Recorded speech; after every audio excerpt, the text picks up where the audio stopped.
LDF മന്ത്രിസഭയിൽ ഒരു വലിയ ക്രെഡിറ്റ് തർക്കം രൂപപ്പെട്ടിരിക്കുന്നു എന്നതാണ് ഏറ്റവും പുതുതായി വന്ന ചൂടുള്ള വാർത്ത. എന്ന് വെച്ചാൽ തിരുവനന്തപുരത്ത് പുതുതായി പണി കഴിപ്പിച്ച സ്മാർട്ട് റോഡിൻ്റെ ഉദ്ഘാടന ചടങ്ങ് ഈ ക്രെഡിറ്റ് തർക്കത്തെ തുടർന്ന് മുഖ്യമന്ത്രി അതിൽ പങ്കെടുക്കാതെ വിട്ടുനിന്നു എന്നുള്ള റിപ്പോർട്ടുകൾ പുറത്തു വരികയാണ്. കഴിഞ്ഞ 16-ാം തീയതിയായിരുന്നു ഈ സ്മാർട്ട് റോഡിൻ്റെ ഉദ്ഘാടന ചടങ്ങ് നടക്കേണ്ടിയിരുന്നത്. മുഖ്യമന്ത്രി അതിൽ പങ്കെടുത്തില്ല, കടകംപള്ളി സുരേന്ദ്രനും പങ്കെടുത്തില്ല. എന്ന് വെച്ചാൽ ഇത് തദ്ദേശ വകുപ്പാണ് കാര്യമായി ഈ സ്മാർട്ട് റോഡിൻ്റെ നിർമ്മാണത്തിന് തുക മുടക്കിയത്. കേന്ദ്ര സർക്കാരുമുണ്ട്, ഒപ്പം തിരുവനന്തപുരം കോർപ്പറേഷനുമുണ്ട്. പൊതുമരാമത്ത് വകുപ്പിന് കാര്യമായ റോളൊന്നും ഈ ഫണ്ട് മുടക്കുന്ന കാര്യത്തിലില്ല, നിർമ്മാണ മേൽനോട്ടം മാത്രം. പക്ഷേ ഈ റോഡിൻ്റെ ഉദ്ഘാടനവുമായി ബന്ധപ്പെട്ട് വെച്ച ഫ്ലക്സുകളിൽ മുഴുവൻ നിറഞ്ഞു എന്നത് മുഖ്യമന്ത്രിയും പൊതുമരാമത്ത് മന്ത്രി മുഹമ്മദ് റിയാസും മാത്രം. അപ്പോൾ തദ്ദേശ മന്ത്രി MB രാജേഷ് ഇക്കാര്യത്തിൽ വലിയൊരു കൺസേൺ മുഖ്യമന്ത്രി അറിയിക്കുകയും മുഖ്യമന്ത്രി അതിനകത്തുനിന്ന് മാറി നിൽക്കുകയും ചെയ്തു എന്നാണ് പുറത്തു വരുന്ന റിപ്പോർട്ടുകൾ. അത് ഒരു LDFനകത്ത് CPMനകത്ത് കാര്യമായ ഒരു വിവാദമായി വളരുമോ എന്ന് കണ്ടറിയണം. ആ വിഷയം കൂടി സംസാരിക്കുകയാണ്. പക്ഷേ അത് എന്താണ് ഇത് ഈ പുറത്തു വരുന്ന റിപ്പോർട്ടുകൾ നിഷേധിക്കുന്നുണ്ട് P രാജീവ്, CPM നിഷേധിക്കുന്നുണ്ട്.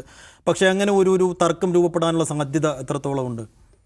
അല്ല, CPMനെ സംബന്ധിച്ചും സർക്കാരിനെ സംബന്ധിച്ചും ഇത്തരം വാർത്തകളെ അവർ നിരാകരിക്കുകയാണ് ഉണ്ടാവുക. സ്വാഭാവികം. മുഖ്യമന്ത്രിയുടെ ഓഫീസും ഇപ്പോൾ മുഖ്യമന്ത്രി വിട്ടുനിന്നത് ആരോഗ്യപരമായ കാരണങ്ങൾ കൊണ്ടാണ്. 3 പരിപാടികളിൽ നിന്ന് വിട്ടുനിന്നിരുന്നു. ഈ മാധ്യമ വാർത്തകളിൽ പറയുന്നത് പോലെയല്ല എന്നാണ് വിശദീകരിക്കുന്നത്. അങ്ങനെ വിശദീകരിക്കുമ്പോഴും ഈ പ്രശ്നം മുഖ്യമന്ത്രി വിട്ടുനിന്നത് ഏത് കാരണം കൊണ്ടാണോ അത് രണ്ടാമത്തെ കാര്യം. പക്ഷേ ഈ പ്രശ്നം അവിടെ ഉണ്ട് എന്ന് നമുക്ക് ന്യായമായും വിചാരിക്കാൻ കഴിയുന്ന ഘടകങ്ങളുണ്ട്. 80 കോടി രൂപ കേന്ദ്ര സർക്കാർ തന്ന ഒരു നിർമ്മാണ പ്രവൃത്തി, 80 കോടി തദ്ദേശ വകുപ്പിൻ്റെ അക്കൗണ്ടിൽ നിന്ന് പോയ ഒരു നിർമ്മാണ പ്രവൃത്തി, ബാക്കി പണം കോർപ്പറേഷൻ ചെലവാക്കിയ ഒരു നിർമ്മാണ പ്രവൃത്തി. സത്യത്തിൽ പൊതുമരാമത്ത് വകുപ്പ് തനത് ഫണ്ടൊന്നും ഉപയോഗിക്കാത്ത ഒന്ന്, പൊതുമരാമത്ത് വകുപ്പ് അതിൻ്റെ നിർവഹണ പ്രക്രിയ മാത്രം പൂർത്തിയാക്കിയവരാണ്. അങ്ങനെ ഒരു പദ്ധതി അതിൻ്റെ പൂർത്തീകരണ ഘട്ടത്തിൽ ഉദ്ഘാടനത്തിലേക്ക് പോവുകയും പ്രത്യേകിച്ച് ഈ സർക്കാരിൻ്റെ 4ാം വാർഷിക ദിനത്തിൽ 4ാം വാർഷികത്തോടനുബന്ധിച്ചാണ് ഉദ്ഘാടനം ചെയ്യുന്നത്. സർക്കാർ ഇൻഫ്രാസ്ട്രക്ചർ വലിയ തോതിൽ ഡെവലപ്പ് ചെയ്തുകൊണ്ടിരിക്കുകയാണെന്ന് സന്ദേശം കൊടുക്കുന്നതിൻ്റെ ഭാഗമായിട്ട് വലിയ പ്രചാരണം അതിൽ സംഘടിപ്പിക്കുകയും ചെയ്തു. സാധാരണ ഉദ്ഘാടനം നടത്തി പോവുകയല്ല. ഈ ഗവൺമെൻറ്റിൻ്റെ നേട്ടം എന്ന നിലയ്ക്ക് ആ ഗവൺമെൻറ്റിൻ്റെ വിവിധ വകുപ്പുകളുടെ സാരഥ്യത്തിലിരിക്കുന്ന ആളുകളുടെ ഭാവനാശേഷിയുടെ ഭാഗമെന്ന നിലയ്ക്ക് സർക്കാർ പ്രചരിപ്പിക്കുന്ന ഒരു ഘട്ടമുണ്ടെന്ന് കൂടി കാണണം. അവിടെ എന്തുകൊണ്ടാണ് ഇതിലെ മെയിൻ സ്റ്റേക്ക് ഹോൾഡറായ തദ്ദേശ വകുപ്പിൻ്റെ മന്ത്രിയെയോ അല്ലെങ്കിൽ അതുമായി ബന്ധപ്പെട്ട ആളുകളുടെ പടം എവിടെയും കാണാതിരുന്നത്? തലങ്ങും വിലങ്ങും സംസ്ഥാനത്ത് തലസ്ഥാനത്ത് എല്ലായിടത്തും വെച്ച ഫ്ലക്സ് ബോർഡുകളിൽ നിന്ന് എന്തുകൊണ്ട് മുഖ്യമന്ത്രിയുടെ പടം മാത്രം വെച്ചാൽ നമുക്ക് മനസ്സിലാവും. മുഖ്യമന്ത്രി എല്ലാ വകുപ്പുകളുടെയും സാരത്തിലിരിക്കുന്ന ആളാണ്. പക്ഷേ പൊതുമരാമത്ത് വകുപ്പ് മന്ത്രിയുടെ പടം വരുന്നു, അതേസമയം തദ്ദേശ വകുപ്പ് മന്ത്രിയുടെ പടം അതിൽ വരുന്നില്ല. തദ്ദേശ വകുപ്പ് അതിൽ പണം മുടക്കിയിട്ടുണ്ടെന്ന് കാണണം. അപ്പോൾ എന്തുകൊണ്ടത് വന്നില്ല? അത് സ്വാഭാവികമായ ചോദ്യമാണല്ലോ. അപ്പോൾ അതേ ചൊല്ലി തദ്ദേശ വകുപ്പ് മന്ത്രിക്ക് അതൃപ്തി ഉണ്ടാവുന്നതിൽ തെറ്റൊന്നും പറയാൻ പറ്റും എന്ന് എനിക്ക് തോന്നുന്നില്ല.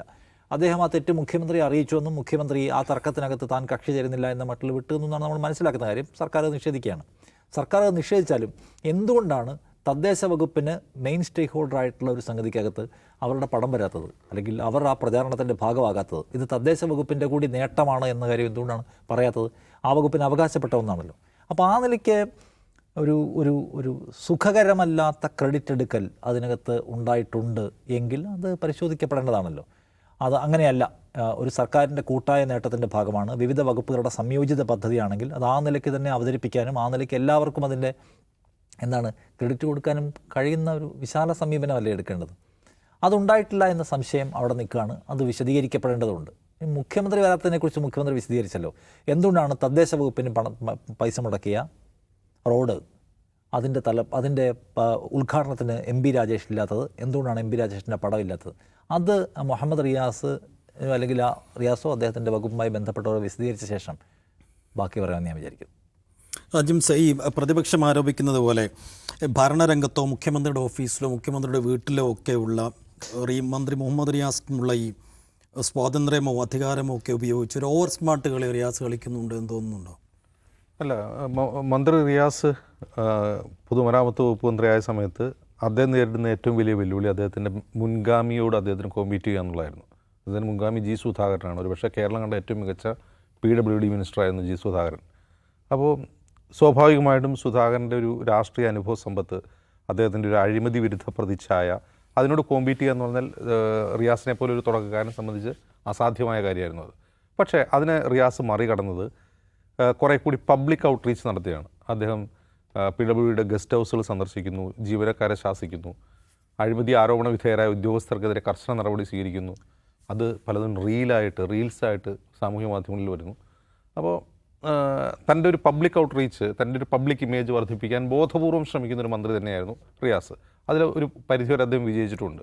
മറ്റൊരു കാര്യം, പൊതുമരാമത്ത് വകുപ്പിനെ സംബന്ധിച്ച് പുതിയ റോഡുകളുടെ നിർമ്മാണം, പുതിയ ഇൻഫ്രാസ്ട്രക്ചറുകളുടെ നിർമ്മാണം, ഈ കാര്യത്തിലൊക്കെ സുധാകരൻ്റെ കാലത്തെ പോലെ തന്നെ വേഗതയും വ്യാപ്തിയും കൈവരിക്കാനും ഇദ്ദേഹത്തിന് സാധിച്ചു. പക്ഷേ ഇവിടെ ഒരു പ്രധാനപ്പെട്ട ക്വസ്റ്റ്യൻ, റിയാസിനോടുള്ള എതിർപ്പ്, റിയാസ് ഓവർ സ്മാർട്ട് ആവുന്നുണ്ടോ, അദ്ദേഹം മുഖ്യമന്ത്രിയുമായിട്ടുള്ള ബന്ധം വെച്ചിട്ട് ആ സ്വാധീനം കൊണ്ട് മന്ത്രിസഭയിൽ സ്മാർട്ട് കളിക്കുന്നു എന്നുള്ള ക്വസ്റ്റ്യനാണ്. അത് നമ്മളൊന്ന് ബ്രേക്കപ്പ് ചെയ്താൽ, റിയാസിനെ സംബന്ധിച്ച് റിയാസ് ഇപ്പോൾ CPM-ൻ്റെ ഒരു സംഘടനാ ഘടന അനുസരിച്ച് അദ്ദേഹത്തിന് DYFIയുടെ അഖിലേന്ത്യാ അധ്യക്ഷനായിരുന്ന ഒരാളാണ്. അപ്പോൾ DYFIയുടെ അഖിലേന്ത്യാ അധ്യക്ഷനിലേക്കുള്ള അദ്ദേഹത്തിൻ്റെ യാത്ര എന്ന് പറഞ്ഞാൽ അത് ഒട്ടും എന്താണ് പറയുക, ക്രമപ്രവൃദ്ധമായിരുന്നു എന്ന് ചോദിച്ചാൽ ഒട്ടുമല്ല എന്ന് തന്നെ പറയാം. കാരണം അദ്ദേഹം ഒരു കോഴിക്കോട് ജില്ലയിൽ ഒരു നേതാവായിരിക്കുമ്പോൾ തന്നെ ലോക്സഭയിലേക്ക് മത്സരിച്ചത് ദൗർഭാഗ്യകരമായി തോറ്റുപോയായിരുന്നു. അദ്ദേഹം ചെറിയ വോട്ടിനാണ് തോറ്റുപോയത്. പിന്നീട് അദ്ദേഹത്തിൻ്റെ യാത്ര എന്ന് പറഞ്ഞാൽ അത്ര സുഖകരമായ ഒരു യാത്രയല്ല. ഒന്നാം പിണറായി വിജയൻ സർക്കാർ അധികാരത്തിൽ വരുന്നവരെ അദ്ദേഹത്തിൻ്റെ ഒരു രാഷ്ട്രീയ ഭാവി അത്ര പ്രകാശപൂരിതമൊന്നും ആയിരുന്നില്ല. പക്ഷേ വളരെ പെട്ടെന്ന് അദ്ദേഹത്തിന് സംഘടനാ തലത്തിൽ ഉയർന്നു പോകാൻ സാധിച്ചു. ഇപ്പോൾ അദ്ദേഹം സെക്രട്ടേറിയറ്റിൽ വന്നതിനെക്കുറിച്ച്, ഇപ്പോൾ അദ്ദേഹം മാത്രമല്ല സെക്രട്ടേറിയറ്റിൽ വന്നിട്ടുള്ളത്, ഇപ്പോൾ സ്വരാജിനെ പോലുള്ളവർ വന്നിട്ടുണ്ട്. അപ്പോൾ സെക്രട്ടേറിയറ്റിൽ വരാൻ മാത്രം അനുഭവ സമ്പത്തും പ്രവൃത്തി പരിചയം അദ്ദേഹത്തിനുണ്ടായിരുന്നു എന്നൊരു ക്വസ്റ്റ്യൻ ഉണ്ട്. അപ്പോൾ മന്ത്രി ആയതുകൊണ്ട് സെക്രട്ടറിയിൽ വരാൻ നിർബന്ധമില്ലല്ലോ, മന്ത്രിയാണ് എന്നതുകൊണ്ട് സെക്രട്ടറിയിൽ വരാൻ നിർബന്ധമില്ല. പക്ഷേ സെക്രട്ടേറിയറ്റിൽ വരാൻ ഭാഗത്തിന് മാത്രം അദ്ദേഹത്തിന് അനുഭവ സമ്പത്തുണ്ടെന്ന് വെച്ചാൽ അദ്ദേഹത്തെ അനുഭവ സമ്പത്തുള്ള പലരും സെക്രട്ടേറിയറ്റിൽ എത്തിയിട്ടില്ല, പല കാരണങ്ങളാൽ തടയപ്പെട്ടിട്ടുണ്ട്. അപ്പോൾ അങ്ങനെ സംശയിക്കാവുന്ന ചില സാഹചര്യങ്ങളുണ്ട്. അതായത് മുഖ്യമന്ത്രിയുമായുള്ള അദ്ദേഹത്തിൻ്റെ അടുപ്പം അദ്ദേഹത്തിൻ്റെ സംഘടനയിലെ ഉയർച്ചയ്ക്ക് കാരണമായിട്ടുണ്ടോ എന്ന് ചോദിച്ചാൽ അങ്ങനെ സംശയിക്കാവുന്ന ചില കാര്യങ്ങളുണ്ട്, തീർച്ചയായിട്ടും ഉണ്ട്. രണ്ടാമത്തെ കാര്യം, അദ്ദേഹം സ്വയം ക്രെഡിറ്റ് എടുക്കുന്നോ, അദ്ദേഹം തന്നെ വലിയ, അതായത് ഇപ്പോൾ മുഖ്യമന്ത്രി കഴിഞ്ഞാൽ പിന്നെ റിയാസ് എന്നാണോ മന്ത്രിസഭയിലെ കാര്യങ്ങളെന്ന് ചോദിച്ചാൽ അത് മുഖ്യമന്ത്രി അനുവദിച്ചിട്ടാണെന്ന് ഞാൻ വിശ്വസിക്കുന്നില്ല. അങ്ങനെ മുഖ്യമന്ത്രിയുടെ അനുവാദത്തോടുകൂടി അങ്ങനെ നടക്കുന്നുണ്ടാവില്ല. പക്ഷേ ഇപ്പോൾ ഒരു കാര്യം പറയാം, നമ്മൾ ഒരു സ്ഥാപനത്തിൽ ജോലി ചെയ്യുകയാണ്, CEO-യുടെ മകളെ സൈഫുദ്ദീൻ കല്യാണം കഴിച്ചെന്ന് വിചാരിക്കുക. അത് മറ്റുള്ള ജീവനക്കാർ, എൻ്റെ നിഷാദിൻ്റെയും ജീവനക്കാരെ സൈഫിനോടുള്ള ആറ്റിറ്റ്യൂഡിൽ മാറ്റം വരുത്തും, സ്വാഭാവികമായിട്ടും മാറ്റം വരുത്തും. അതുവരെ കണ്ട സൈഫു ആയിരിക്കില്ല പിന്നെ കാണുന്ന സൈഫു. അത് അത് ആരെങ്കിലും അടിച്ചേൽപ്പിക്കുന്നതോ അല്ലെങ്കിൽ സ്വയം എടുക്കുന്നതോ ആയ കാര്യമല്ല, അത് നമ്മൾ ഓട്ടോമാറ്റിക്കായിട്ട് വരുന്ന കാര്യമാണ്. അങ്ങനെ എപ്പിസോഡ് കേൾക്കണ്ടെന്ന് പറയാം. ഞാനൊരു ഇത് പറഞ്ഞതാണ്, ഹൈപ്പോത്തറ്റിക്കൽ സെനാരിയോ ആണ് അവിടേക്ക്. അപ്പോൾ ഇത് സ്വാഭാവികമായിട്ട് സംഭവിക്കുന്നതാണ്. അപ്പോൾ അത്തരം ചില ഫ്രിക്ഷൻസ് തൻ്റെ സഹപ്രവർത്തകരുമായി, സഹമന്ത്രിമാരുമായി റിയാസിനുണ്ടായി കാണാം. അതിൻ്റെ ഒരു ഉദാഹരണമായിട്ട് വേണമെങ്കിൽ ഇതിനെ കാണാം. ഇത് തീർച്ചയായിട്ടും തിരുത്തപ്പെടേണ്ട ഒരു തെറ്റാണ്. അതായത് തദ്ദേശ സ്വയംഭരണ വകുപ്പാണ് അതിൽ ഏറ്റവും കൂടുതൽ പണം മുടക്കിയിട്ടുള്ളത്. പിന്നെ കോർപ്പറേഷനാണ് അതിൻ്റെ പകുതി പൈസയാണ് മുടക്കിയിട്ടുള്ളത്. പിന്നെയുള്ള കേന്ദ്രവിഹിതമാണ് 200 കോടിയുടെ പദ്ധതിയാണ്, അതിൽ 80 കോടി തദ്ദേശ സ്വയംഭരണ വകുപ്പാണ് മുടക്കിയിട്ടുള്ളത്. എന്നിരിക്കെ അതിൻ്റെ ഒരു ഇംപ്ലിമെൻറ്റിംഗ് ഏജൻസി മാത്രമായ പബ്ലിക് വർക്ക്സ് ഡിപ്പാർട്ട്മെൻറ്റിൻ്റെ മന്ത്രി തൻ്റെ പണം വെച്ച് അതിൽ പോസ്റ്റ് അടിക്കുക എന്ന് പറഞ്ഞാൽ അല്പത്തരമാണ്, തീർച്ചയായിട്ടും അല്പത്തരമാണ് അങ്ങനെ സംഭവിച്ചിട്ടുണ്ടെങ്കിൽ. ഇനി അതിൻ്റെ പേരിലാണോ മുഖ്യമന്ത്രി ആ പരിപാടിയിൽ പങ്കെടുക്കാതിരുന്നതിനെക്കുറിച്ച് അത് മുഖ്യമന്ത്രിക്കേ പറയാൻ കഴിയുള്ളൂ. മുഖ്യമന്ത്രിയുടെ ഓഫീസ് നൽകിയിട്ടുള്ള വിശദീകരണത്തിൽ ഒരിക്കലും ഈ മുഖ്യമന്ത്രി പങ്കെടുത്തില്ല എന്ന ആരോപണം വരുന്ന സംഭവത്തെക്കുറിച്ച് മൗനം പാലിക്കുകയാണ്. യഥാർത്ഥത്തിൽ മുഖ്യമന്ത്രിയുടെ ഓഫീസ് ക്ലാരിറ്റി വരുത്തേണ്ടത് എന്തിനായിരുന്നു? ഇങ്ങനെ സംഭവിച്ചിട്ടുണ്ടോ, അതായത് തദ്ദേശ സ്വയംഭരണ വകുപ്പിനെയും മന്ത്രിയെയും ഒഴിവാക്കിയിട്ടാണ് ഉദ്ഘാടന പരിപാടി സംഘടിപ്പിച്ചത് എന്ന ആക്ഷേപത്തിൽ വല്ല വസ്തുതയുണ്ടെന്ന കാര്യത്തിൽ ക്ലാരിറ്റി വരുത്തേണ്ടത് മുഖ്യമന്ത്രിയാണ്. മുഖ്യമന്ത്രി എന്താ പറഞ്ഞത്? ഞാൻ പങ്കെടുക്കാതിരുന്നത് ആരോഗ്യ കാരണങ്ങളാൽ മാത്രമാണെന്നാണ്. അതിനോട് പ്രസക്തിയില്ലല്ലോ.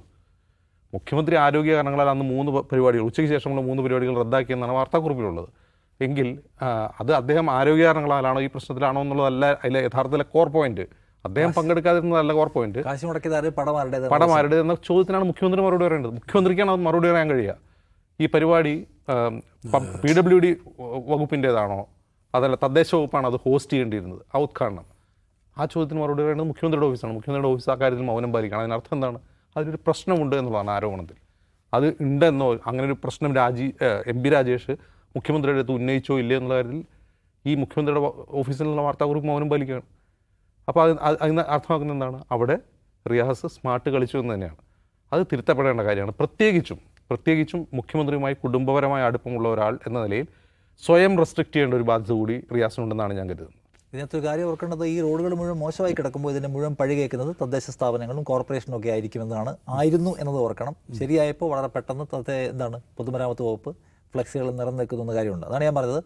എന്തെങ്കിലും റിയാസിന് പറയാനുണ്ടോ ഈ കാര്യത്തിൽ? പറയാൻ കഴിയുമോ? ഉണ്ടെങ്കിൽ അദ്ദേഹം പറയട്ടെ. അല്ലെങ്കിൽ മാധ്യമങ്ങൾ തെറ്റായ കഥ പ്രചരിപ്പിക്കുകയാണെന്ന് വ്യക്തത വരട്ടെന്ന് ഞാൻ പറയാം.